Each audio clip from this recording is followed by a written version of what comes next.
Hello, I am the Reverend Liz Mackenzie, and I am the Minister for English Ministry at Toronto Chinese United Church. I am presenting on Remit NIC 01, establishing an autonomous Indigenous organization within the United Church of Canada. NIC 01 simply means that it was the National Indigenous Council who brought this proposal forward to General Council in 2018, and it was their first proposal to General Council. So that's why it's named that way.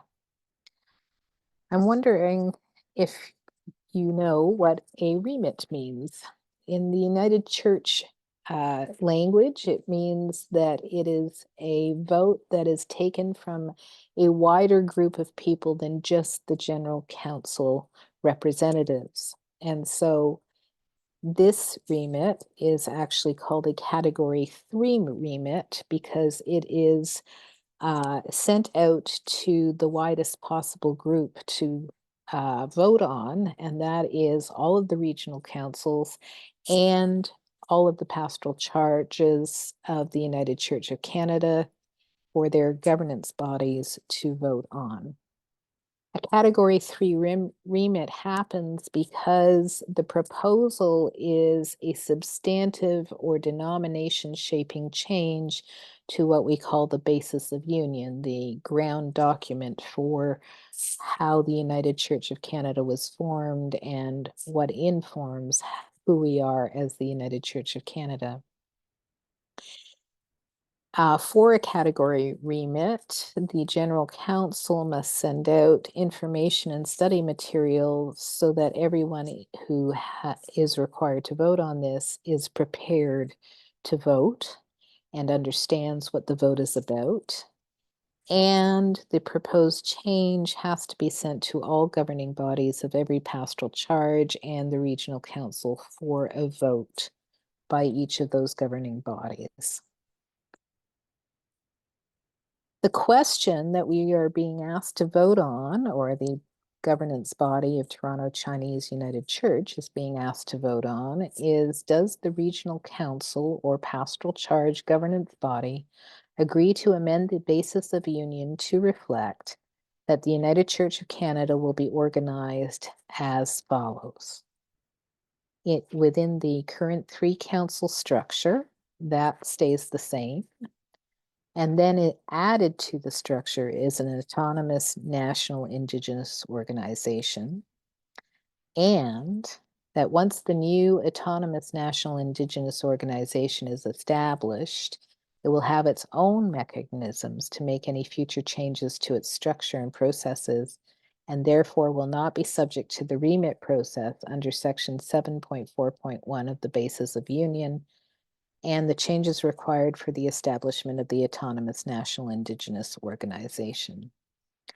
Point B is a little confusing, but what it means is that every time there is a change to, or a proposed change to the structure that is in the basis of union, then whoever is proposing that has to come and request the General Council to change that, and then a remit has to go out. So you can imagine how long that process takes.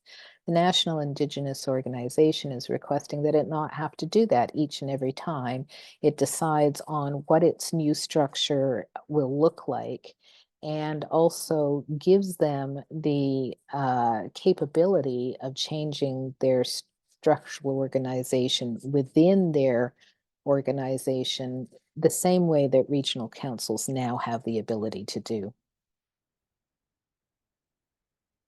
What is the background for this remit, and how have we got to this point in the United Church of Canada? So back in 1986, there was an initial apology made to the Indigenous peoples for the United Church of Canada's part in colonization of Indigenous peoples here in Canada. It was requested from United Church of Canada Indigenous delegates to General Council 31. And we have sent out, or you received at the annual council congregational meeting, the copies of these two apologies, 1986 and 1998, both in English and in the Chinese language. And one of the quotes from that first apology in 1986 is that we, the settler church, confused Western ways and culture with the depth and breadth and length and height of the gospel of Christ, and we imposed Western civilization as a condition of accepting the gospel. And we apologized for that and lamented that and promised that we would not be a colonizing church anymore. In 1998, a second apology was issued specifically to the former students of United Church of Canada run residential schools, their families, and their communities. The United Church of Canada ran approximately 10% of these residential schools that have been shown to have torn families apart, that sought to eradicate the language and culture of Indigenous students, and certainly had very significant impacts in terms of abuse and also generational impacts in the separation of families. So in that apology, then moderator, the very Reverend Bill Phipps, said that we are committed, we, the Settler Church, are committed to work toward ensuring that we will never again use our power as a church to hurt others with attitudes of racial and spiritual superiority. From those two apologies, we committed to a path of right relationship and reconciliation with the Indigenous members of the United Church of Canada and with Indigenous peoples in Canada. So here are a few background notes about this remit, leading up to this remit. There has always been an Indigenous church within the United Church of Canada. There were Indigenous congregations in the Methodist and Presbyterian churches prior to Union, which happened in 1925. None of those were actually consulted about their place in the new United Church of Canada, and they were not consulted either about any of the later United Church of Canada structural changes, which did have huge impact on how they functioned within the United Church of Canada. This remit that is going out at this time is a next step in the United Church of Canada's commitment to reconciliation and right relationship with the Indigenous Church. And it is also a commitment to meaningfully decolonize the United Church's structures so that the Indigenous Church can feel that it has its own place within this structure of the United Church of Canada.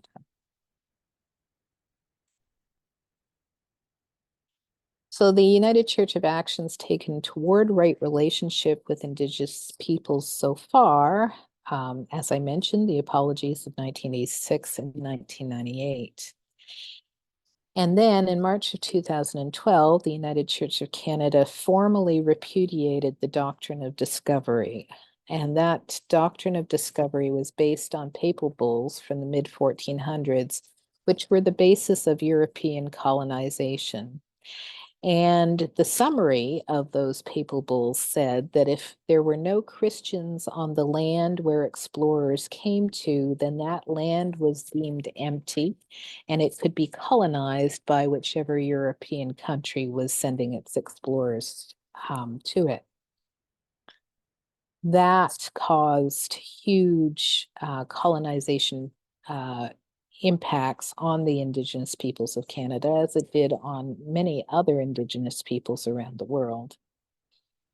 In 2016, the United Church committed to enact the Truth and Reconciliation Commission's calls to action, which relate, and specifically the ones that related to the Christian denominations.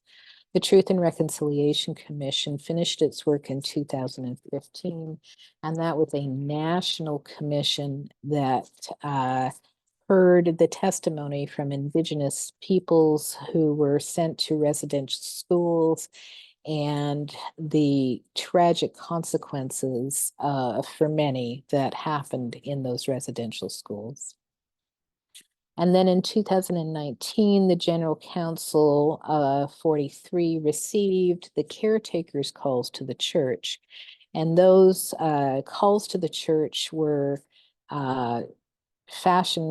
were developed by the Caretakers Council of the United Church of Canada and sent forward as a grounding for what the Indigenous Church in the United Church of Canada would like to see in terms of their place in the United Church of Canada.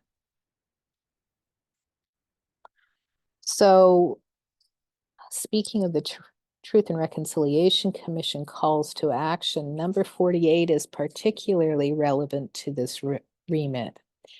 That call was a call to denominations to adopt and comply with the United Nations Declaration on the Rights of Indigenous Peoples. And one of those articles in that declaration is that all people and denominations should respect the Indigenous people's right to self-determination in spiritual matters. So this is about following that call to action, enacting that call for self-determination for Indigenous peoples in terms of spiritual matters.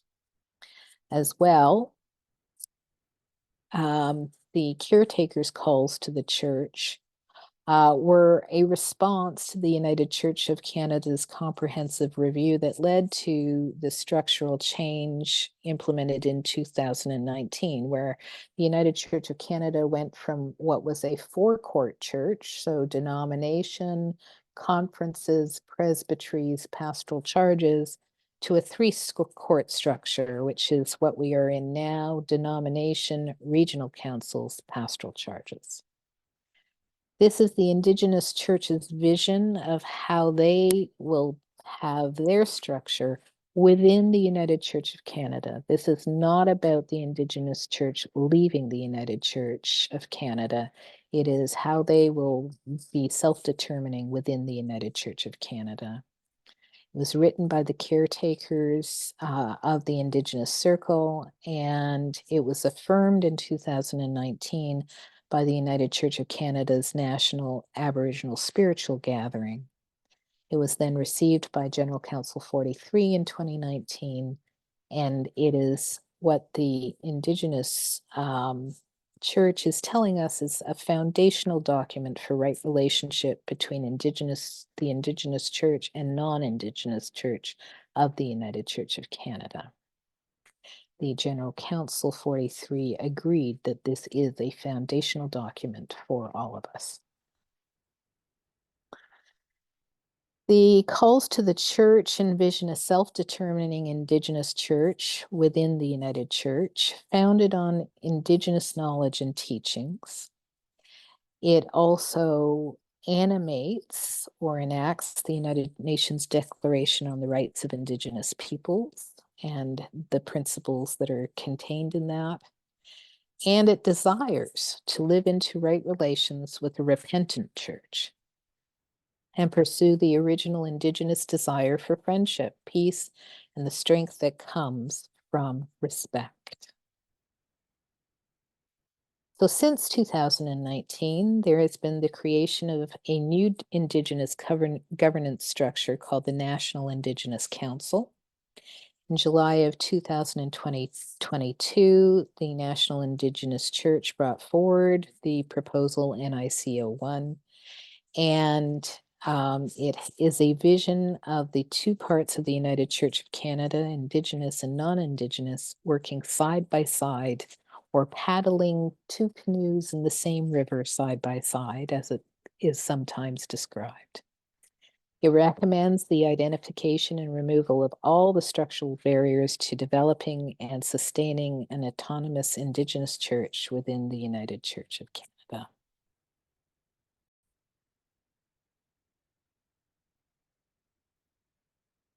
There have been many questions sent to the General Counsel about this remit, and we have provided resources at the end of this slideshow to access if you have any more questions.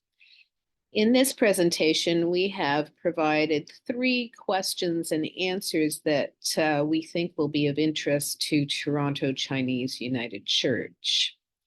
The first question is, what is the voting process? For a remit, this category 3 requires that a vote from every regional council and each community of faith that is a pastoral charge send in a vote. The vote is by the governing body of the pastoral charges, and it does not need to be a full vote of the congregation. The due date for these votes to be received by General Counsel is March 30th. And as well, if governing bodies from pastoral charges or regional councils do not send in their votes by the deadline, then their vote is counted as a no. It is not an abstention. It is not overlooked. It gets counted as a no. So it's very important for all pastoral charges to vote on this remit. Our second question is, what will the proposed structure look like? And this has been a question asked right across the church by many pastoral charges and the regions as well. Right now, there's no proposed structure. This is something that the Indigenous Circle is still working on and consulting on with its members. The remit asks that any barriers that exist in our structure that would prevent the Indigenous Circle from having the time and space they need to define their own future in relationship with the rest of the United Church, that those barriers be removed so that they are free to go forward and decide what makes sense in terms of a structure for their Indigenous church.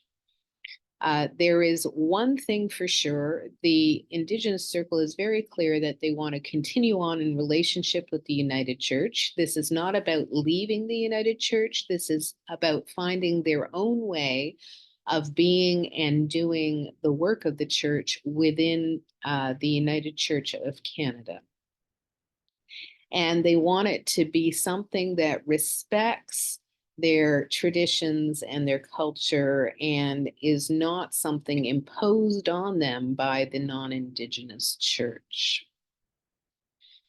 As the proposal, the Indigenous Church's proposal to General Council 44 noted, this is going to include ongoing conversation with the General Council, and they will report back to the General Council 45 on the state of dialogue and the required next stages of engagement. So this is not the end. This is part of a beginning of going forward to having an autonomous Indigenous church within the United Church of Canada. And finally, since Indigenous ministries and ethnocultural ministries both exist within the United Church of Canada, why does the remit apply only to the Indigenous Church?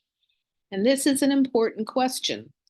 The remit is the next step in the United Church's commitment to reconciliation and right relationship with the United Church of Canada's Indigenous Church. This has been a very broken relationship for generations. And the United Church of Canada, with its apologies, promised that it would move forward in very concrete ways to establish reconciliation and right relationship with the Indigenous Church. This is the next step. The caretakers of our Indigenous Circle calls to the church, which is a document you can find on the United Church of Canada's website, presented their report to General Council in 2018. And they noted that British Columbia Indigenous elder Alberta Billy had said, "We have our own way of doing things." Other elders within the Indigenous Church have said the same thing, especially when there is a conflict with the expectations of the broader Western Church. This is where colonial policies and procedures have worked against the indigenous community. The elders and the members of the Indigenous Church within the United Church of Canada have cried out for their own churches and leaders, training programs, and support systems throughout the decades of being part of the United Church of Canada. And so the caretakers have asked that the United Church move forward with meaningful conversation and meaningful processes that enable the Indigenous Church to decide for themselves who they are, who constitutes their ministry groups and practices. And they note that colonialism took community control away from them and placed it in a colonial center of authority.